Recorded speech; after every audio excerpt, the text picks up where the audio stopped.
Dan bertemu kembali, anda masih bersama saya Rizal Zulkafli dalam buletin awani khas sempena upacara pengkebumian Tan Sri Dr. Jamaluddin Jarjis yang akan berlaku di Masjid Negara pada sedikit masa saja lagi. Dan kami akan bawakan kepada anda visual langsung dari Masjid Negara berkenaan dengan upacara pengkebumian tersebut. Dan sebelum kita ke laporan seterusnya, saya akan bersama dengan Syahril Kadir, iaitu seorang bekas wartawan yang mengenali rapat dengan Tan Sri Jamaluddin Jarjis. Dan sebelum kita sentuh mengenai jasa-jasa Tan Sri di luar negara, mungkin saudara boleh berkongsi mengenai kepribadian Allahyarham. Dan saya dengar daripada laporan yang diberikan kepada editor saya bahawa saudara begitu rapat dengan Allahyarham.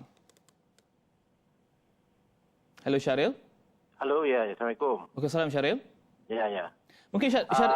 Okey, teruskan Syahril. Perkenalan kami bermula lebih kurang 10 tahun yang lalu apabila saya bertugas sebagai seorang wartawan yang membuat liputan gempa bumi di Pulau Nias, Sumatera, Indonesia.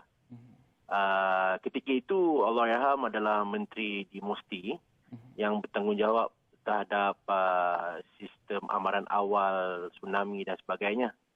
Jadi dalam lawatannya ke Pulau Nias itu, beliau telah pergi ke sebuah sekolah panti asuhan ataupun rumah anak yatim di Gunung Sitoli.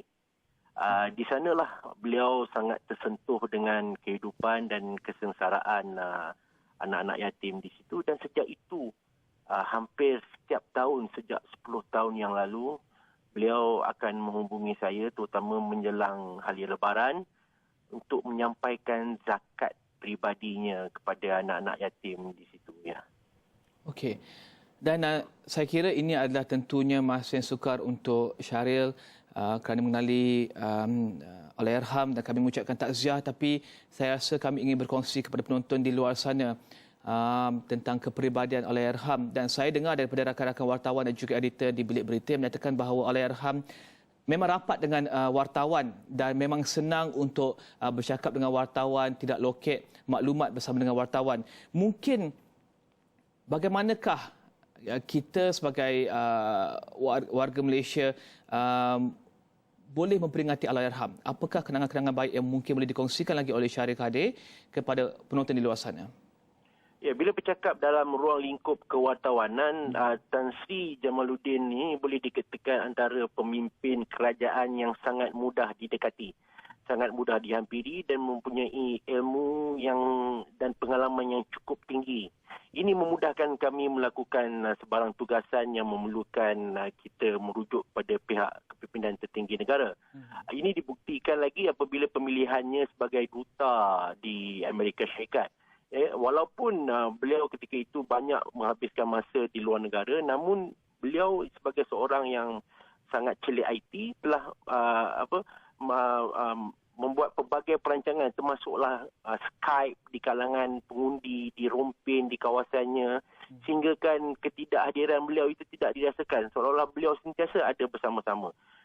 Begitu juga apabila beliau pernah menjadi pengurusi backbenchers satu ketika dulu di Parlimen. Ketika itu wartawan kalau ada apa-apa masalah ataupun ingin bertanyakan apa-apa kemusykilan, beliau sentiasa ada. Beliau juga sentiasa ramah dan juga mempunyai orang kata apa? Dia sangat mesra dan boleh berlawak, boleh bergurau senda, dan ini membuatkan seolah-olah kita tidak terasa yang kita tengah deal ataupun tengah berurusan dengan seorang pemimpin tertinggi seperti beliau. Sebab itu bila kehilangan Tan Sri Jamaluddin Jarjis ni sangat dirasai oleh kami pihak media kerana dia sentiasa ada dan tak pernah menggunakan protokol apabila bertemu dengan wartawan. Maknanya kita boleh tanya dia bila-bila masa saja. Walaupun ketika dia hendak masuk ke pintu kereta, kalau dia tahu bahawa ada wartawan yang ingin menebualnya, dia sanggup keluar dulu dan melayan sebelum dia pergi. Sebab itu bila saya katakan bahawa dia adalah salah satu contoh pemimpin yang walaupun dianggap sebagai antara pemimpin senior dalam kabinet satu ketika dahulu dan juga orang yang penting dalam politik dan juga kerjaya Datuk Seri Najib sebenarnya, namun dia tidak pernah meletakkan dirinya terlampau tinggi hingga kita merasa sukar untuk berinteraksi dengan beliau. Okey, dan Syaril, rakan tugas saya Karin Sarkasno turut berada di bilik berita dan Karin saya ingin menyatakan ataupun bertanyakan soalan kepada Syaril. Nisa, teruskan. Ya, terima kasih Rizal. Syaril, kalau Nisa di sini. Syaril bercerita mengenai ketokohan, jasa-jasa Allahyarham. Siapa Syaril sebagai bekas wartawan dan berada lama dalam bidang media ini, mungkin Syaril boleh kongsi dengan kami siapa agaknya yang boleh Syaril nampak yang boleh pemimpin-pemimpin yang boleh menggantikan ataupun boleh mencontohi kewibawaan ataupun ketokohan yang boleh kita contohi jasa-jasa ketokohan daripada Tan Sri Dr. Jamaluddin Jarjis ni, Syaril. Sebenarnya ia sangat subjektif sebenarnya. Tapi bagi saya, pemimpin-pemimpin yang sedia ada ataupun pemimpin yang akan datang haruslah menggunakan kaedah dan pendekatan yang sama. Kerana terutama dari segi media. Media memerlukan maklumat. Media memerlukan penerangan daripada pemimpin-pemimpin tanpa perlu banyak protokol. Dan inilah yang diamalkan oleh Tan Sri Jamaluddin Jarjis. Sebab itu saya merasakan bahawa pemimpin-pemimpin sekarang dan akan datang seharusnya menjadikan beliau sebagai satu kayu ukur, penanda aras untuk berhubung dengan masyarakat dan terutama pihak media.